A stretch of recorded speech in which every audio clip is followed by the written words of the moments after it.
Raden Kosim atau Sunan Derajat adalah salah seorang anggota Wali Songo, majelis penyebar agama Islam dalam sejarah Jawa pada abad ke-14 Masehi. Putra bungsu Sunan Ampel ini melakukan dakwah Islam dengan prinsip pepali pitu atau 7 dasar ajaran, selain melalui seni dan budaya. Sunan Derajat lahir di Ampel Denta, Surabaya, pada tahun 1470 Masehi dengan nama Raden Kosim sebagai putra termuda Sunan Ampel dengan Nyi Ageng Manila. Ia adalah adik dari Raden Maulana Makdum Ibrahim alias Sunan Bonang.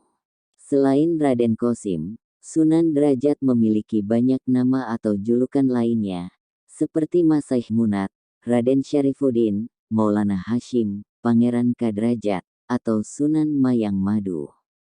Sejarah hidup Sunan Derajat. Raden Kosim memperoleh ilmu keislaman langsung dari ayahnya, Sunan Ampel, yang memimpin pondok pesantren Ampel Denta, Surabaya.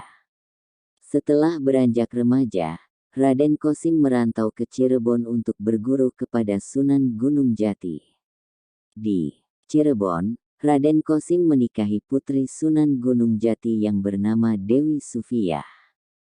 Hingga kemudian, Raden Kosim kembali ke Ampel Denta bersama istrinya. Sesampainya di Ampel Denta, Sunan Ampel meminta Raden Kosim untuk berdakwah di daerah Gresik. Raden Kosim menuruti perintah ayahnya, meneruskan perjalanan menuju Gresik.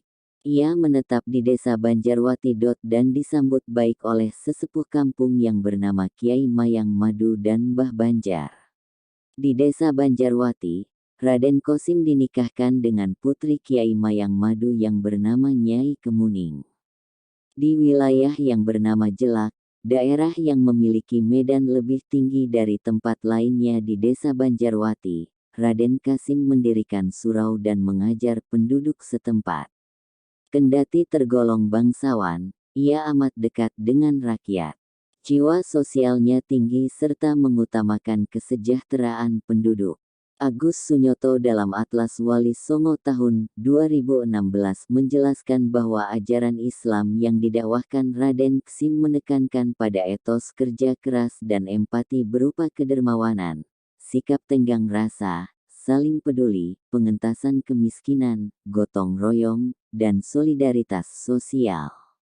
Ketika turun langsung ke masyarakat, Raden Kosim mengajarkan banyak hal kepada warga, dari cara membangun rumah, membuat alat-alat untuk memikul orang seperti tandu atau joli, dan lain sebagainya. Pada akhirnya, Raden Kosim dijadikan imam pelindung oleh penduduk di Pedukuhan Derajat. Sejak itulah, Raden Kosim mulai dikenal dengan nama Sunan Derajat. 7 dasar ajaran Sunan Derajat. Jika Sunan Ampel berdakwah dengan ajaran Mohlimo, Sunan Derajat berdakwah dengan pepali pitu atau 7 dasar ajaran. Berikut ini pepali pitu sebagai pijakan kehidupan sehari-hari yang disampaikan oleh Sunan Derajat. Memangun resepti asing sasama, artinya, membuat senang hati orang lain. Jroning suka kudu eling lan waspada, artinya, dalam suasana gembira, hendaknya tetap ingat Tuhan dan selalu waspada.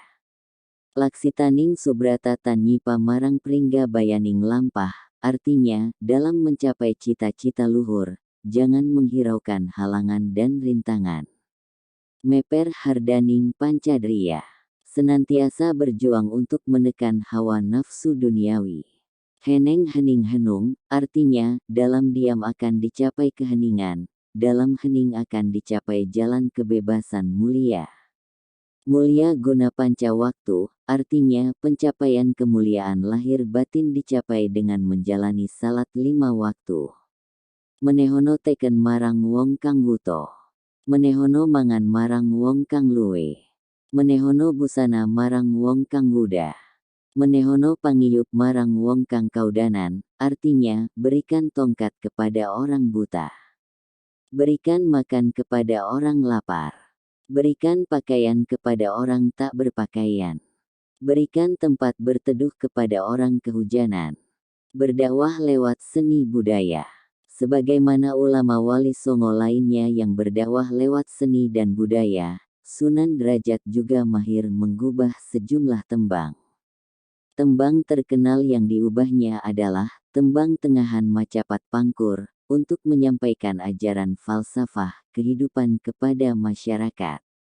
Sunan Derajat juga pandai mendalang serta sesekali mementaskan pertunjukan wayang untuk sarana dakwahnya.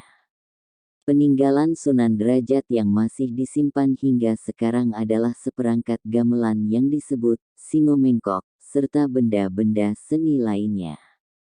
Suhailit dalam Sejarah Kebudayaan Islam tahun 2020 mengungkapkan, di masa tuanya, Sunan Derajat pindah ke kawasan Dalam Wungkur, arah selatan dari Desa Derajat. Ia menghabiskan masa tuanya dengan berdakwah di sana. Pada 1522 M, Raden Kasim atau Sunan Derajat tutup usia. Makamnya terletak di Desa Derajat, Paciran, Lamongan, Jawa Timur.